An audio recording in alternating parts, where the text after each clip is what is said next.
I'm about to show you 3 mistakes that could explain why you're so frustrated with your slow growth as a filmmaker. And how could I know that? Well, it's because I've made every one of them in the past, and had I known then what I'm about to reveal, who knows where I'd be today. And if you stay to the end, I'll tell you the one thing that you can do that could have prevented all 3 mistakes. Now, the easiest way to explain these is just to watch myself making them by traveling back in time. eBay. It's gonna be super cool. That's me at film school. For an assignment, I'm about to shoot B-roll for the football game that's going to be shown at the stadium during the game. Because I grew up watching movies and thinking I was cool, I filmed everything at 24 frames per second and tried to be super cinematic. I just rented Pulp Fiction for the 58th time last night from Blockbuster. I'm going to totally recreate that. I have like a really good feeling about this. Yikes.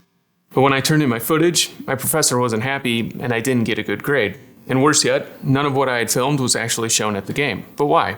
It's all because I made a basic camera settings mistake. Now, I'd love to tell myself what I'm doing wrong, but everyone knows if you change events in the past, you can get stuck in a time paradox, the result of which could cause a chain reaction that would unravel the very fabric of the space-time continuum. So I'll just tell you instead. Yes, 24 frames per second is great for many applications, especially movies, but despite what you might hear other people say, it shouldn't be used for everything. Live television and many commercials are 30 frames per second, and some sports, like this football game, are even shot in 60 frames per second. Increasing your frame rate while keeping your shutter speed doubled makes for a smoother image with less motion blur, which is important for capturing fast movement, like in a sports game. Because my B-roll was supposed to be combined with A-roll shots of the game, the frame rate should have matched, and I should have chosen 60 frames per second instead. This is me when I started freelancing. After doing numerous jobs, I was finally able to upgrade my camera and lens. Now I'm filming a beer commercial for a local brewery. I was so excited to get great images with my new gear, but when I sent the footage to the clients, they thought it was just okay. And if I'm honest with myself, they were right. I was so focused on getting good individual shots that I thought I could just arrange them in the edit and it would work. But that's like putting a bunch of your favorite foods together and expecting it to taste good. Sushi, ice cream, pizza? The truth is, I knew, probably like you do, everything you make, from a feature-length film to a YouTube video to a 15-second commercial, needs a cohesive story. But for some reason, I was more focused on getting a nice image. And I think that's a common trap a lot of us fall into. Please stop. And it could be something very complex to very basic. In this case, it could have been something as simple as a cold beer being opened on a hot day and poured into a glass to be enjoyed with your sushi, ice cream, pizza. But the key is to always start with a story and then get good images to support it, not the other way around. Otherwise, you'll wind up like past me, who never worked with that client again. Now I'm packing to film an interview, and I have a lot of gear. I look like a UPS driver, and honestly, I'm packing it all up because I was afraid.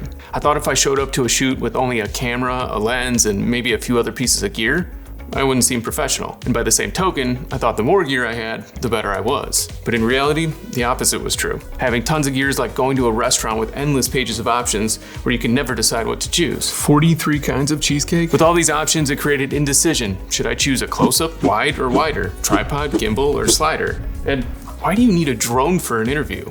Worse yet, constantly changing lenses and lighting and setups takes time. And there's nothing that makes you look more unprofessional than wasting time. Now, everyone will have different needs depending on what you do, but the key is to be able to accomplish it with the smallest amount of gear possible.